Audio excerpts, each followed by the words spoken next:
শীঘ্রই শুটিং শুরু হতে যাচ্ছে তুফান 2 এর। বন্ধুরা, এর থেকে ভয়ঙ্কর, এর থেকে আনন্দের, এর থেকে বিশাল বিশাল বিশাল এক্সাইটমেন্টের খবর আর কিছু হতে পারে কি? তুফান এমন একটা প্রজেক্ট ছিল যেটা সিকুয়েল দেখার জন্য লোকজন জাস্ট লিটারালি ওয়েট করছে। মানে কোনো একটা বাংলা সিনেমার ফ্র্যাঞ্চাইজ ফিল্মের জন্য যে এতটা অপেক্ষা দর্শক করতে পারে সেটা কিন্তু তুফান টিম আমাদেরকে দেখিয়ে দিয়েছে এবং বুঝিয়ে দিয়েছে। ইতিমধ্যে দাঁড়িয়ে রায়হান রাফি ভাইয়া আছেন ভ্যাকেশনে, তিনি নানান জায়গায় ঘুরছেন। তাকে আমরা গত 2-3 দিন নিউ ইয়র্কে দেখতে পেয়েছি। আজকে সকালে মোস্ট প্রবাবলি তিনি চলে গেছেন লস অ্যাঞ্জেলসে, আমি তার পোস্ট করা একটি ছবি থেকেই দেখছিলাম। তো এই ভ্যাকেশন কমপ্লিট করে এলেই তুফান 2 এর শুটিং শুরু হয়ে যাবে, এমনটাই কিন্তু একটা খবর পাওয়া যাচ্ছে। এবং আমাদের কলকাতার বেশ জনপ্রিয় একটি নিউজ পোর্টাল আনন্দবাজার, তাদের তরফ থেকে একটি খবর করা হয়েছে। তো আমি ধরে সেই খবরটা পড়বো এবং সেখান থেকে তোমরা বুঝতে পারবে যে মিমি চক্রবর্তীর চরিত্রটা তুফানে আমরা যতটুকু দেখতে পেয়েছি, তুফান 2-তে ক্যারেক্টারটাকে আরো এস্টাবলিশমেন্ট দেওয়া হবে। মানে ভয়ঙ্কর ভাবে চিত্রনাট্য লেখার কাজ, এবং গল্পটাও জাস্ট জবরদস্ত একটা গল্প তুফান 2 এর যেটা হতে যাচ্ছে। চলো আমরা একদম দেরি না করে একদম ধরে আমরা পার্টিকুলার প্রতিবেদনটা পড়ি। আমেরিকায় ছুটিতে রাফি, ফিরেই তুফান 2 এর শুটিং শুরু, সিকুয়েলে মিমি আরো ভয়ঙ্কর। আগামী মাস 2-এর মধ্যে তুফান ছবির সিকুয়েলের শুটিং শুরু হতে পারে। চিত্রনাট্য নিয়ে ঘষামাজা চলছে বললেন পরিচালক রায়হান রাফি। পরাণ, সুড়ঙ্গ, তুফান বাংলাদেশের বক্স অফিসের নিরিখে পরপর 3টি ছবি সফল। কিভাবে সাফল্য উদযাপন করছেন রায়হান রাফি? ছুটি কাটাতে আপাতত তিনি মার্কিন মুলুকে। সেখান থেকে এই ফোনালাপ চলল আনন্দবাজার অনলাইনের সঙ্গে।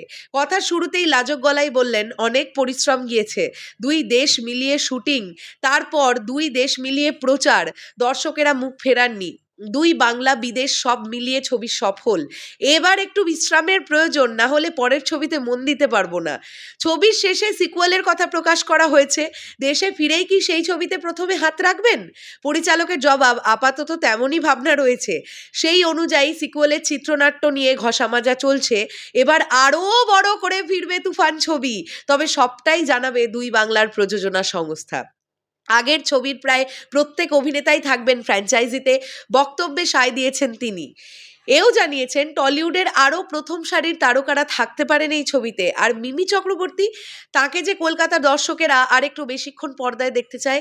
রাফির হাসিমাখা বক্তব্য, দেখুন আগের ছবিতে মিমির মৃত্যু দেখানো হয়নি, ফলে এই ছবিতেও তিনি থাকবেন চঞ্চল চৌধুরীও।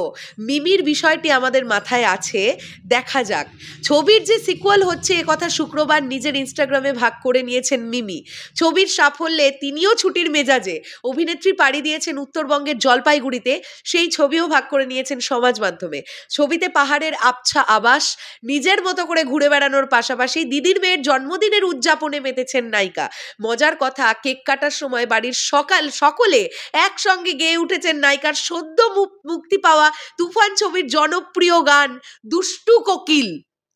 সো এটা দুর্দান্ত প্রতিবেদন পড়লাম, এবং এখান থেকে আমরা সব থেকে বেশি যেটা নিয়ে এক্সাইটেড সেটা হচ্ছে তুফান 2 এর শুটিংটা তাহলে খুব শীঘ্রই শুরু হতে যাচ্ছে।